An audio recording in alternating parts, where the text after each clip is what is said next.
Buckle up, we're going to talk about the stock market today. In the middle of the 13th century, Venetian bankers began to trade in government securities. In 1351, the Venetian government outlawed spreading rumors intended to lower the price of government funds. So bankers all across Italy also began trading in government securities during the 14th century. This was only possible because these were independent city-states not ruled by a duke, but a council of influential citizens. Italian companies were also first to issue shares. Companies in England and Low Countries followed in the 16th century. This is forming over hundreds of years right now. And around the 16th century, a joint stock company, one whose stocks are owned jointly by shareholders, pretty self-explanatory, emerged and became important for colonization of what Europeans called the quote-unquote New World. So that's basically a rundown of what stock markets are and kind of like a history. And this allowed for stock exchanges to basically exist almost anywhere. The big one that a lot of people think about is the New York Stock Exchange on Wall Street. Started in 1792 by 24 white men. Other stock exchanges around the world that exist today are the Nikkei Stock Exchange, the FTSE 100s, and the German Stock Exchange. And the NASDAQ, which you will hear a lot, started in 1971, but that one's like entirely online. There's no real physical location. Okay, why are we talking about stock market today? What's the first thing you hear a politician talk about in regards to how the economy is doing? It's usually how the stock market is doing. That's usually the first news that you will see plastered up on any of those little on the bottom of the screen. I don't know what they're called, like on the news, like when it runs on the bottom of the screen, it'll say like NASDAQ's up something, blah, blah, blah. Dow Jones is blah, blah, blah, blah, blah, blah, blah. So how did the stock market get to what we know it as today, and why is that important? We're gonna get to that. Basically, the easiest way to start explaining the stock market today is by explaining what an IPO is. An IPO stands for Initial Public Offering. What that basically means is that it's a company that people can buy. I mean, anyone, if you have the money, you can buy like little pieces of the company or stock. And once you own this stock, you are a shareholder in the company. You are an owner of the company. It's a publicly owned company at that point. And you can buy and sell this stock based on how you feel the value is going to change over time, which is where the stock market comes in and stock exchanges, like the New York Stock Exchange.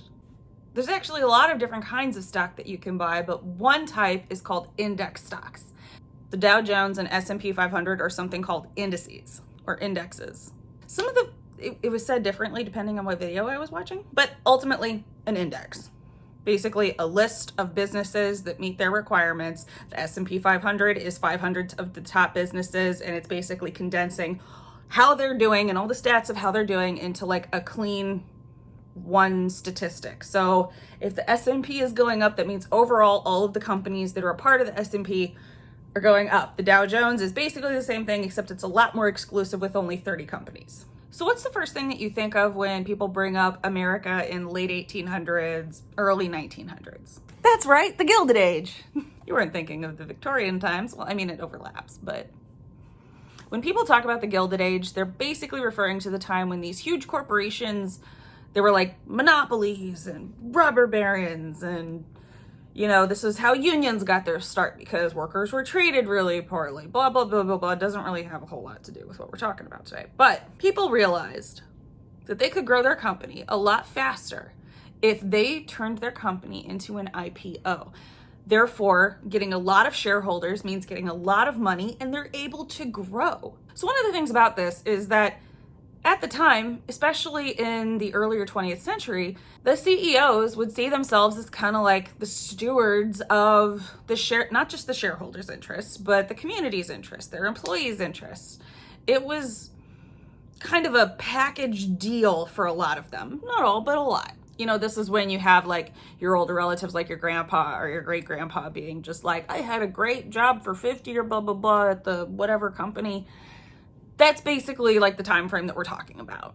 Because when your shareholders are happy and your employees are happy and you're doing good for the community, you're going to make more money because people are going to see you in a good light and they're going to want to support your business. This was all kind of because the main economic philosophical authority or macroeconomic authority was John Maynard Keynes. John Maynard Keynes was a British economist who was also trained in mathematics, but he saw economics as basically a way for society to achieve mass prosperity for everyone. He didn't like communism, but he also didn't like unbridled capitalism in the least. He believed that government had a real role in regulating the economy and corporations. So, like, he would have supported a bailout, basically. I mean, he went through the Great Depression. He saw everything that happened. And he went through the Great Depression as an older man. He had already seen some stuff by the time he came to the Great Depression. He didn't like the concept of classical economics, which was basically just like, everything's gonna be fine, don't worry about it.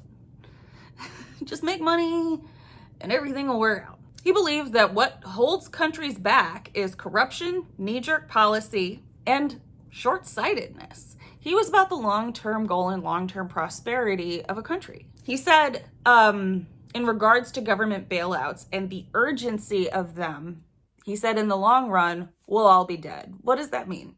It's not that he was taking a fatalist attitude towards it. He was more criticizing a government's failure to act swiftly. So, like, if a government doesn't act quick enough, people, when they don't have jobs and the economy's doing poorly, they can't eat. They can't support their families. They die. And his philosophy worked out for a really long time. People were all about it. In fact, even in 1999, Time magazine dubbed him one of the most important people of the century. In the 1950s, most stocks were owned by small retail investors, which means if all these small retail investors are doing well, then that means the economy is doing well. So the stock market would actually reflect how the economy is doing at a specific time. But that all changed when the gas wars happened in 1970. I'm not saying that's the only thing that led to it, but ultimately the recession that happened under Jimmy Carter kind of caused people to flip out and look for different economic philosophies because companies were kind of going under and they needed to make a profit now. So that's where the philosophy of a Mr. Milton Friedman comes in. Milton Friedman was, like Keynes, a macroeconomist. But he believed that Keynes' philosophy was pretty naive. He was all about the free market. Actually, he was like, if you want to really know what his philosophy was, like, go watch Gordon Gekko's speech in Wall Street. But in case you don't have time for that, basically he was all about the free market and that everything, like, you know, the invisible hand is fine. That's all it'll work itself out. But his biggest thing was a company's only goal is to create a profit. Basically what he's saying is that CEOs don't have to be the steward of the community. They don't have to be someone who helps their employees because they need to make a profit now. And that as long as companies work that way, everything's going to be fine. Like, I'm dead serious. Like, even if it means making a decision for the company that will negatively affect the company itself in the long term, as long as it makes you a profit right now, that's what you do.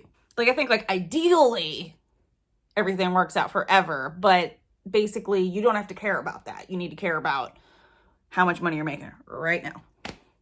Right now. Like, basically, the government's only role should be price stabilization. And he was actually hugely successful. He was one of Reagan's and Margaret Thatcher's financial advisors, like, for policy. And this kind of was one of the things that led to the greed that the 1980s was known for. Like, sell, sell, sell, sell, sell, Wall Street, Wall Street, Wall Street, Wall Street, Wall Street, Wall Street. So when you have stock prices that are basically set, like, kind of like on a perceived value of how the company is going to be doing in the next couple years, and that's what you base the CEO's pay on, the CEO doesn't really have a lot of incentive to make sure that everything works in the long term for not only themselves, but their company and their employees and their community. Because it's not just the real value of corporate stocks that judges the price of the stocks. It's actually the perceived value of the stocks based on what the news says, or stories about them, whether they're true or not, which is one of the things that led to the dot-com bubble bursting, is because everybody just kept, like, the value of internet company stock just like kept going up and up and up and up and up, and then pop. When the only goal is to make a profit, you don't actually think about the future at all. Like, people losing jobs is bad for the economy. And one of the things that happens based on this entirely profit-driven system and not the steward of the community kind of viewpoint of John Maynard Keynes is you have, like, company will buy one company and, you know, shut down a factory because that's costing them too much money. So, like, hundreds of people will lose their jobs. And this happens all the time. Yeah, unemployment isn't generally good for the economy. So this is kind of where things have started to take a turn towards the stock market isn't really a good reflection of the economy, because if stocks are going up, up, up, up, up, but more and more people have unemployment and there's less factories and jobs are leaving the country due to just trying to cut costs, it's not really great. It's not reflective of how the economy is doing. The stock market's actually basically been on a complete 40-year rise, while wages have remained stagnant, even in the face of inflation. Like, the economy even rose during the 2008 housing bubble burst, thanks to the hugely unpopular but kind of necessary bailout. And now, during a natural disaster, stocks are still going up. The stock market is still on a rise. And we have a record level of worldwide unemployment. Actually, the level of unemployment has nothing to do with how the stock market is doing. How the economy is doing has absolutely nothing to do with how the stock market is doing. Now, granted, one of the reasons that the S&P kept going up and up and up is because all of the giant tech companies are a part of the S&P 500. And all of those not only didn't suffer during the pandemic, or haven't suffered during the pandemic, they have been doing super well because they've become a necessity. So you remember when I said that 90% of the stock market used to be owned by small retailers? So nowadays, 88% of people who make $100,000 or more per year own stock. But not, like, less than 19% own stock if they make 35 grand or lower. And there's minimum dollar requirements to even create a stock portfolio. A recession is predictable. A pandemic isn't. So when people are like, the economy is going to recover because we've always seen it recover, well, they don't necessarily know that, because it's not just a recession. We're in the middle of a pandemic. So our situation is highly unpredictable right now, because natural disasters are unpredictable. The stock market had one of its worst crashes this year on March 23rd. And the Federal Reserve stepped in the very next day to basically provide loans for businesses at like a 0% interest rate. They did this in a very different time than when the United States government followed the ideas of John Maynard Keynes. They're doing it at a time when they're following the philosophy of Gordon Gekko. And we don't actually know yet what the economic impact of the pandemic is going to be. Because we're still in it. We're still in it. We're still in it. It's basically a study in why you should have public safety nets for everybody, and why sometimes government regulations in the market are really important. In a time of crisis, CEOs don't have an incentive to help. Their incentive is to make profit now, thanks to the philosophy of Milton Friedman. Basically what I'm saying is, maybe it's time to reevaluate.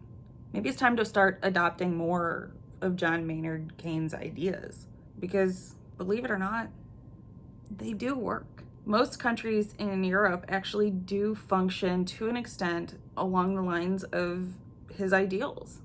And the United States mostly follows the philosophy of Milton Friedman. We can't follow Gordon Gekko's philosophy. My God, he got arrested at the end of the movie, I think. So what's your idea of shifting the goal of CEOs? Because it's not realistic to just get rid of CEOs or get rid of capitalism entirely. Most of the world functions with a certain amount of capitalism. But maybe, just maybe, we could change the goals of the CEOs again, back to being the stewards of their community.